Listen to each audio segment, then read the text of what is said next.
आज की वीडियो में हम लोग कवर करने वाले हैं टॉपिक म्यूटेशन। म्यूटेशन क्या होता है और इसको पर्टिकुलरली अच्छी तरीके से समझेंगे।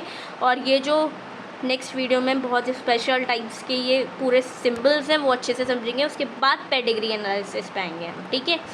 So now let us start.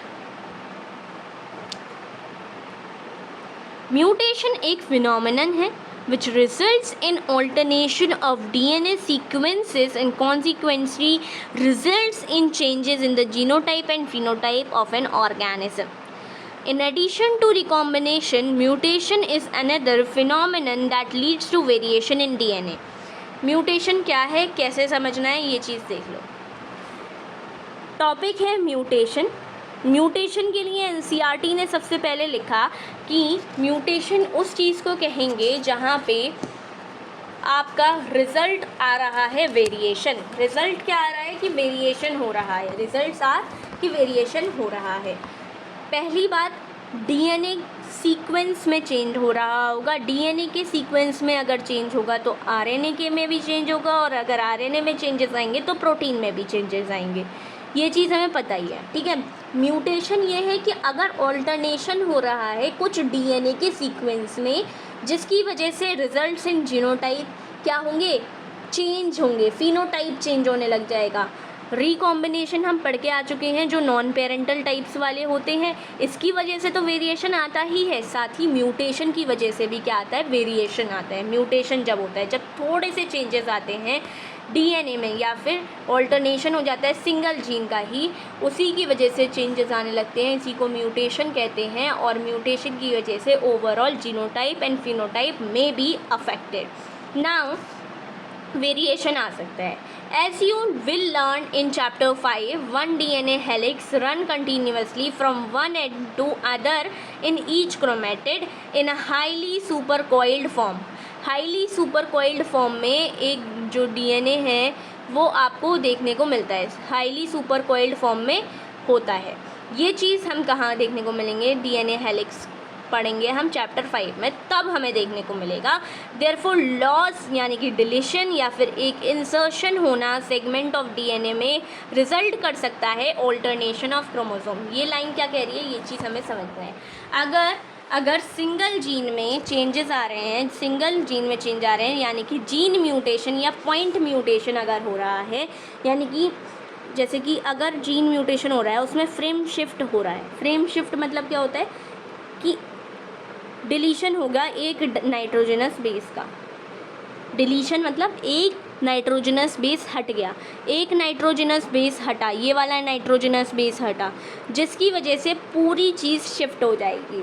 One nitrogenous base की रिमूवल होने की वजह से चेंजेस आने लग जाएंगे। बस अभी हमें इतना ही समझना है, चेंजेस आने लग जाएंगे किसी एक के डिलीट होने से या गेन होने से किसी भी सेगमेंट ऑफ डीएनए पे, जिसकी वजह से ऑल्टरनेशन होगा ही होगा।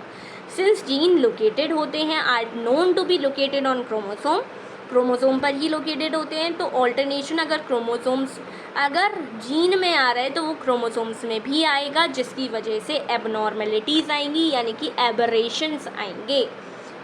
एबनॉर्मेलिटीज़ आएंगी यानी कि एबरेशंस आएंगे। अब क्रोमोसोमल एबरेशंस जो होते हैं, क्रोमोसोमल एबरेशन एक टाइप ऑफ म्यूटेशन है, ठीक है। तो क्रोमोसोमल म्यूटेशन के अंदर ही क्रोमोसोमल एबरेशन आता है, जिसमें क्या होता है कि that is very much possible to be observed in cancer cells, जो कि कैंसर सेल्स में देखने को मिल सकता है, can lead to a cancer disease. Now in addition to the above, mutation also arise due to change in single base pair change in DNA. अगर DNA में सिंगल बेस पेयर चेंज हो रहा है, मतलब सिंगल नाइट्रोजनस बेस चेंज हो रहा है, तो this could lead to mutation. This is known as point mutation, इसी को जीन म्यूटेशन भी बोलते हैं, जब सिंगल नाइट्रोजनस बेस चेंज हो रहा है। A classical example of such mutation is sickle cell anaemia, जो हम मेंडेलियन डिसऑर्डर में पढ़ेंगे, ठीक है। Deletions and insertions of base pair of DNA causes frame shift mutation, frame shift mutation हो जाता है। अब अगर हम कंपेयर करते हैं पॉइंट म्यूटेशन और किसमें, पॉइंट म्यूटेशन और फ्रेम शिफ्ट म्यूटेशंस में। तो फ्रेम शिफ्ट म्यूटेशन ज़्यादा हार्मफुल हैं। पॉइंट म्यूटेशन का ही एक टाइप फ्रेम होता है और एक टाइप सब्स्टिट्यूशन होता है। सब्स्टिट्यूशन में सिर्फ एक चीज़ चेंज हो रही है और इसमें पूरा शिफ्ट हो जा रहा है फ्रेम। तो कौन सा ज़्यादा हार्मफुल है, फ्रेम शिफ्ट या फिर सब्स्टिट्यूशन? फ्रेम शिफ्ट, क्योंकि फ्रेम शिफ्ट में पूरी चीज़ें चेंज हो रही हैं। ठीक है। The mechanism of mutation is beyond the scope of this discussion at this level. However, there are many chemical and physical factors that induce mutation. Physically भी बहुत से ऐसे factors होते हैं जिसकी वजह से mutation होता है. These are referred to as mutagens. अगर chemical या फिर physical nature की वजह से, कुछ factors की वजह से कुछ mutation induce हो रहे हैं, उसको क्या बोलते हैं? mutagens. UV radiation can cause mutations in organism. It is a mutation.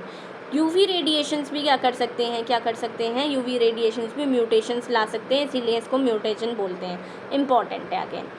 Now with this हमने म्यूटेशन टॉपिक को कंप्लीट किया।